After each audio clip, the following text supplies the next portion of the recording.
ସାଙ୍ଗମାନେ କହିଲେ ଦେଖି ଏଇଟା କେଉଁ ପାଉଡ଼ର ଜାଣିପାରୁନାହାନ୍ତି ନା? ଚାଲନ୍ତୁ ଦେଖନ୍ତୁ ଭିଡ଼ିଓଟା ଏଇଟା କେଉଁ ପାଉଡ଼ର। ଏବେ ଯେଉଁ ବର୍ଷା ହେଉଥିଲା ପତିଦେବ ମୋର ଏକାଥରକେ କ୍ଲିୟର ଧରି ଆସିଥିଲେ।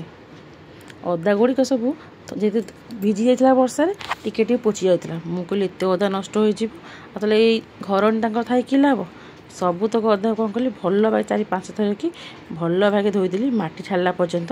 ତାକୁ ଗୋଟେ ଛୋଟ ଗ୍ରେଟର ସାହାଯ୍ୟରେ ସବୁତକକୁ ଚୁନ ଚୁନ କୋରେଇଦେଲି।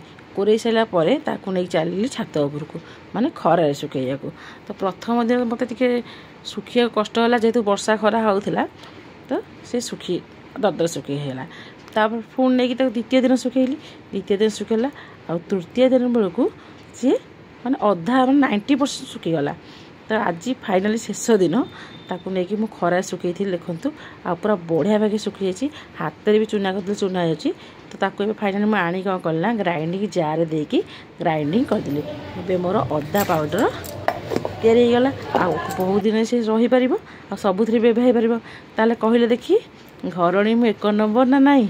1 ନମ୍ବର ଆୱାର୍ଡ଼ ତ ପାଇବି ନା। ଏବେ ଅଦା ପାଉଡ଼ର ହେଇଗଲା, ସବୁଥିରେ ମୁଁ ବ୍ୟବହାର କରିବି। ଆପଣମାନେ ବି ଏମିତି କରିକି ରଖନ୍ତୁ, ନଷ୍ଟ ହେବାର ନାହିଁ।